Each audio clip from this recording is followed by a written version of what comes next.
Okay, let's jump right into this explainer and unpack the absolutely fascinating premise of a book called The Andalusian Covenant. We're going to dive deep into how this brilliant piece of historical fantasy perfectly blends real, terrifying historical events with some incredibly compelling fantasy elements. And it does this to ask a simple but literally earth-shattering question about the year 1492. That year is normally associated with the beginning of European imperialism, right?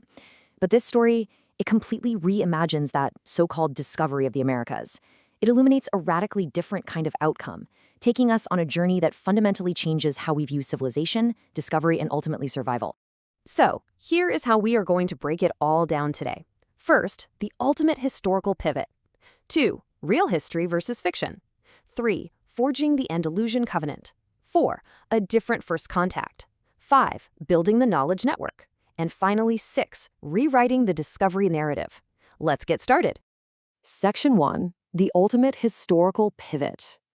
What if Columbus never sailed west? It's a huge, thought-provoking question, isn't it? And it immediately hooks you, totally setting the stage for a timeline completely devoid of standard European conquistadors.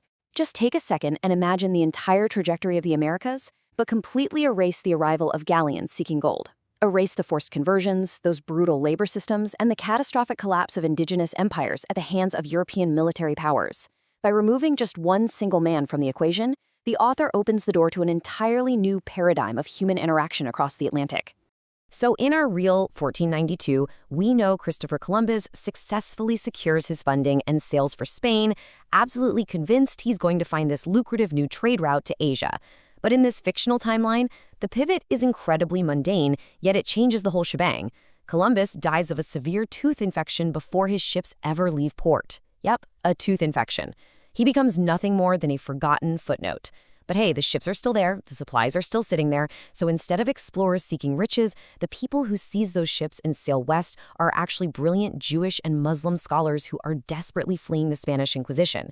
They aren't looking for trade routes or conquest, they are sailing into the absolute unknown, desperately seeking survival and sanctuary.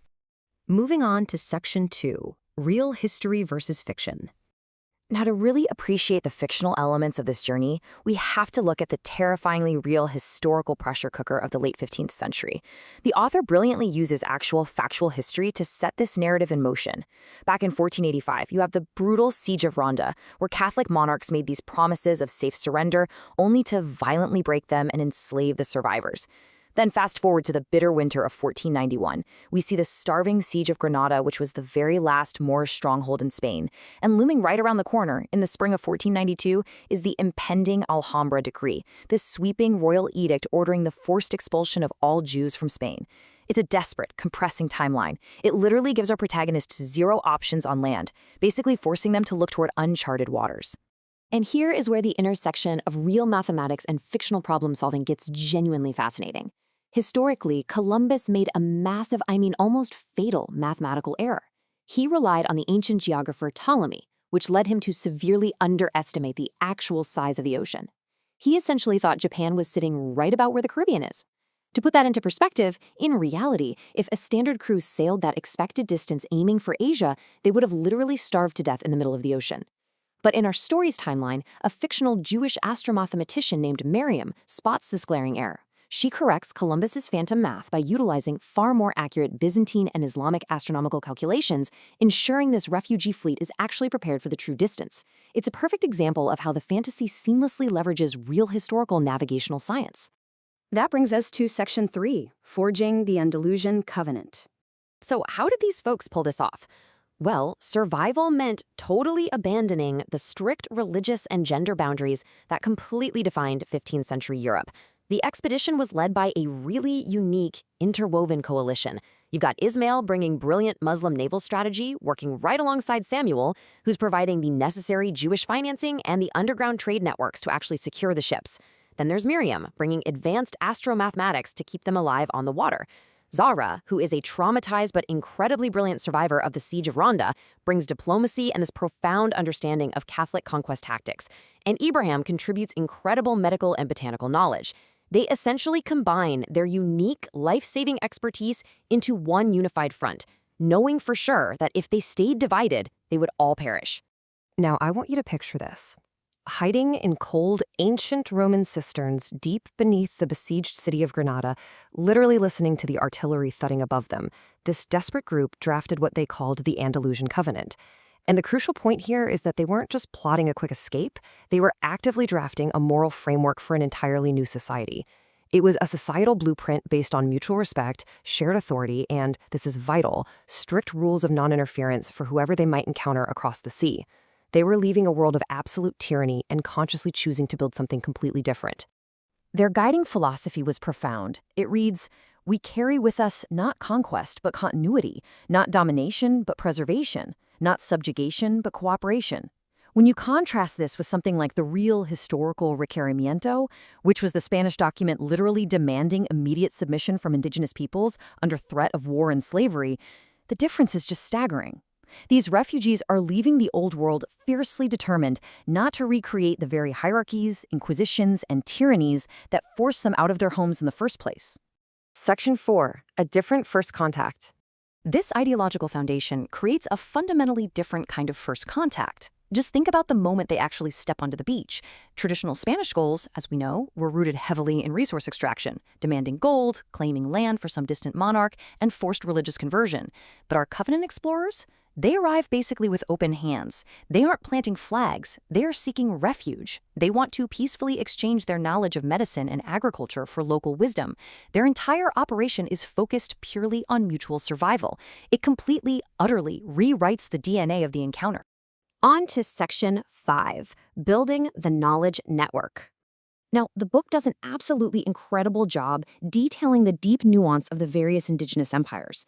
They aren't treated as some monolith. Each group reacts very distinctly to these strange new arrivals.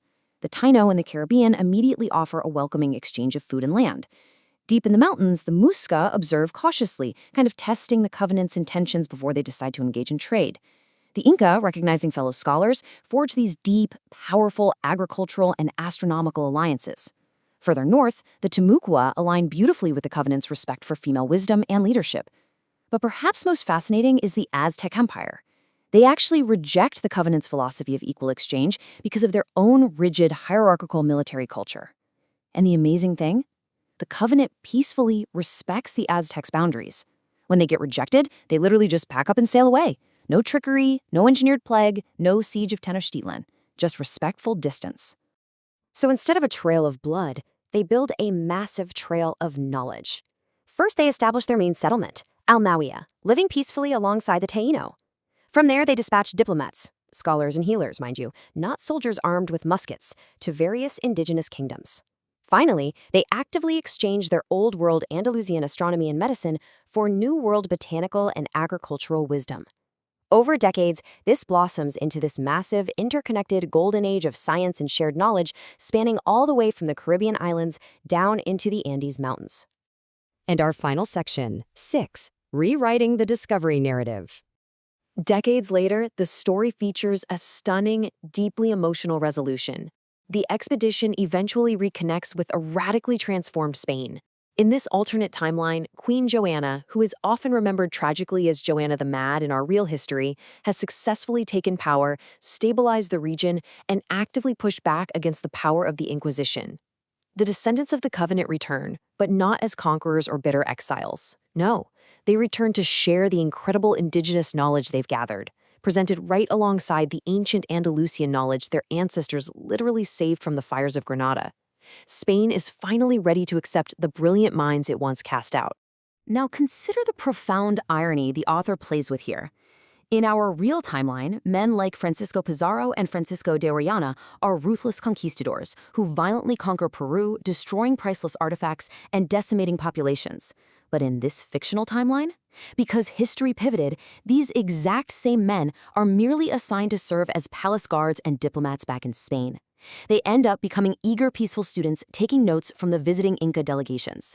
It is a breathtaking twist, right? Showing men who would have been violent conquerors becoming humble students of the very cultures they were historically meant to destroy. As Zara perfectly summarizes it late in the story, what they cannot burn, they cannot destroy.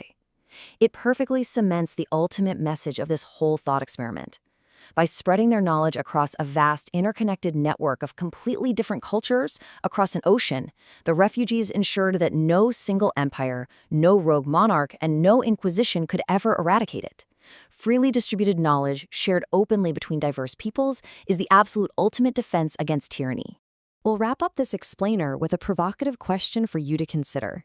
How does reimagining our past change what we believe is possible for our future? The Andalusian Covenant isn't just a fantasy about what could have happened in 1492. It is a powerful demonstration that human encounters, even between vastly different civilizations, do not inherently have to end in domination and conquest. By vividly visualizing a different kind of discovery, one rooted deeply in mutual respect and shared learning, it really leaves us pondering the true malleability of human history, and more importantly, the choices we might make today. Thanks so much for diving into this journey with me.